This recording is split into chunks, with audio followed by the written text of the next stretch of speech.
ہم نے پوری کوشش کی مگر وہ بالکل نہ مانا، بولتا ہے جیسا سب کچھ چل رہا ہے ویسا ہی ہونا چاہیے۔ تو بیٹا تم بہت دھیان رکھنا اور بس کسی طرح سے اس کو ہاسپٹل کے لیے تیار کر لو۔ میں نے جتنا سنا مجھ پر بجلی گرا گیا۔ کچھ دیر بعد کمرے کا دروازہ ایک بار پھر کھلا۔ زہیب اندر داخل ہوئے تھے۔ ان کا بدن جگہ جگہ سے زخمی تھا اور خون رس رہا تھا۔ نیلی شیروانی خون خون ہو گئی تھی، چوٹیں معمولی نہ تھیں۔ میں پریشان بہت ہوئی مگر ظاہر نہ کیا اور بے رخی سے بیٹھی رہی۔ وہ بیڈ پر قریب آ کر بیٹھ گئے۔ تکلیف سے چہرہ سرخ ہو رہا تھا۔ ان کی 2 پسلیاں بھی ٹوٹی ہوئی تھیں مگر میں اس بات سے بے خبر تھی۔ ہماری بیگم سے صبر نہیں ہوا کیا؟ گھونگھٹ خود ہی اٹھا لیا۔ وہ حسب عادت گہری مسکراہٹ کے ساتھ بولے، میں آپ کی بیگم نہیں ہوں، یہ بات ذہن نشین کر لیں۔ میں غصے سے بولی اور وہ ہمیشہ کی طرح ہنس دیے۔ اچھا نکاح کیا ہے تم سے میں نے بیگم؟ وہ باغور میرے چہرے کا جائزہ لیتے ہوئے بولے۔ میں نے ان کی طرف جب نظر اٹھا کر دیکھا تو محسوس ہوا کہ وہ خاصی تکلیف میں تھے۔ زہیب آپ آرام کریں، زیادہ بات آپ کے لیے ٹھیک نہیں ہے، اس وقت لیٹ جائیں۔ میں نے زندگی میں پہلی بار ان سے نرمی سے بات کی تھی، جس پر وہ مجھے حیرت اور خوشی کے ملے جلے جذبات سے دیکھنے لگے اور پھر مسکرا کر بیڈ کے تاج سے ٹیک لگا کر بیٹھ گئے۔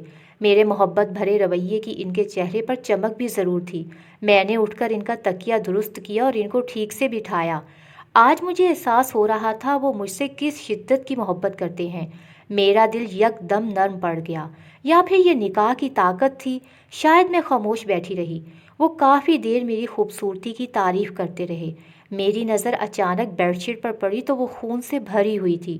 زہیب آپ کیا بچپنا کر رہے ہیں؟ آپ کو ہاسپٹل جانا چاہیے، ابھی کے ابھی۔ میں غصے سے بولی۔ وہ بس بیٹھے مجھے دیکھ کر مسکراتے رہے۔ جب ہر محبت مان پڑ گئی اور نکاح کا تقدس مضبوط ثابت ہوا، ایک ہی پل میں دل اس مہربان کو جیون ساتھی ماننے پر تسلیم ہو گیا۔ تم نہیں جانتی یہ پل میرے لیے کتنی اہمیت رکھتے ہیں۔ اس وقت کے لیے میں نے کتنا انتظار کیا ہے، تو کیسے جانے دیتا ان پلوں کو۔ یہ بولتے ہوئے ان کی آنکھیں نم ہو گئی تھیں۔ کاش تم میری ہوتی ہبا۔ پہلی بار میں نے زہیب کی آنکھوں میں آنسو اور مایوسی دیکھی تھی۔ انہوں نے مجھے ایک چین منہ دکھائی میں پہنائی، پھر میرا ہاتھ اپنے ہاتھ میں لیے آنکھیں بند کر کے سکون سے لیٹ گئے۔ زہیب زیادہ باتیں نہ کریں آپ اور آرام کریں، میں بولی مگر دوسری طرف سے کوئی جواب نہ ملا۔ میں نے زور سے بلایا پر کوئی جواب نہ پا کر میرے ہاتھ پیر پھولنے لگے۔ اب میں نے ان کو پوری طرح جھنجھوڑ دیا تو ان کی گردن ایک طرف کو ڈھلک گئی۔ مجھ پر قیامت ٹوٹ گئی۔ میں چیخ اٹھی اور میری چیخ سن کر وہاں گھر والے بھی آ گئے اور بس پھر کچھ ہی دیر میں گھر میں کوہرام مچ گیا۔ میں بے اختیار زہیب کے سینے سے لپٹ گئی۔ میرے کانوں میں اپنے ہی الفاظ گونجنے لگے، میں آپ کی بیگم نہیں ہوں، اور قدرت نے مجھے میرے کہے الفاظ کی ایسی سزا دی کہ بس کچھ ہی دیر میں واقعی اب میں زہیب کی بیگم سے ان کی بیوہ ہو گئی تھی۔ زہیب کے چلے جانے کے بعد گھر والوں نے شاذیب اور میری شادی کروا دی۔ یہ وہی شادی تھی جس کے میں خواب دیکھتی تھی۔ اسی سے شادی کے لیے میرا دل بالکل تیار نہ تھا۔ خود کو زہیب کی امانت سمجھتی تھی۔ ان کے چلے جانے کے بعد ان کی باتوں سے محبت کی میں نے، جو وہ ہمیشہ مجھے کہا کرتے تھے۔ میں بار بار بے ہوش ہو جاتی تھی۔ حالت بہت خراب ہو گئی تھی۔ یوں لگتا تھا جیسے زہیب ابھی آ جائیں گے۔ دل ان کی موت کو تسلیم کرنے کو تیار ہی نہ تھا۔ میں خود کو اب ہمیشہ زہیب ہی کی امانت بنا کر رکھنا چاہتی تھی مگر گھر والوں کے زور دینے پر میری اور شاذیب کی شادی ہو گئی۔ مجھے شاذیب نے اپنی محبت کے سہارے نئی زندگی دی، ورنہ میں تو زہیب کے ساتھ ہی چلی گئی تھی۔ ہاں میں نے چاہا تھا کہ کوئی ایسا راستہ بنے کہ میں اور شاذیب ایک ہو جائیں، مگر وہ دعائے صورت پوری ہوگی یہ میں نے سوچا نہ تھا۔ مجھے شک تھا کہ جیسے ان کی موت کی ذمہ دار میں ہی ہوں، مگر پھر ایک دن وہ شک بھی یقین میں بدل گیا جب ہمارے ڈرائیور سے اس رات کے بارے میں میری تفصیلی بات ہوئی۔ جب اس نے بتایا کہ بارات جب واپس لوٹ رہی تھی تب زہیب صاحب نے بہانے سے مجھے اور گاڑی میں بیٹھی ان کی امی اور پھپھو کو دوسری گاڑی میں بھیج دیا۔ پھر کچھ ہی دیر بعد ان کی گاڑی کو حادثہ پیش آ گیا تھا۔ ڈرائیور کی بات نے مجھے بے چین کر دیا۔ تو کیا زہیب نے جان بوجھ کر؟ مگر کیوں؟ وہ تو بہت خوش تھے۔ اور جلد ہی مجھے میرے اس سوال کا بھی جواب مل گیا جب شاذیب نے مجھے بتایا کہ تمہارے نکاح کے بعد جو تم مجھ سے ملنے آئی تھی اور مجھ سے شکوہ کر رہی تھی وہ سب کچھ زہیب نے سن لیا تھا اور وہ حقیقت جان گیا تھا۔ تب وہ میرے گلے رکھ کر بہت رویا تھا، بار بار خود کو ہم دونوں کا قصوروار ٹھہرانے لگا۔ مگر میرے سمجھانے پر وہ سمجھ گیا تھا کیونکہ نکاح ہو چکا تھا، اب کوئی راستہ نہ تھا۔ میں نہیں جانتا تھا کہ اس کی خاموشی کے پیچھے یہ وجہ تھی۔ آج زہیب کو اس دنیا سے گئے 6 سال گزر چکے ہیں، مگر وہ شادی کی رات آج بھی میرے ذہن میں تازہ ہے۔ آج بھی مجھے ان کی یاد آتی ہے۔ مجھے سمجھ نہیں آتا کہ کیا وہ محبت تھی جو میں نے شاہ زیب کو پہلی نظر دیکھتے ہی کی، یا وہ محبت تھی جو نکاح کے بعد میں نے زہیب کے لیے محسوس کی۔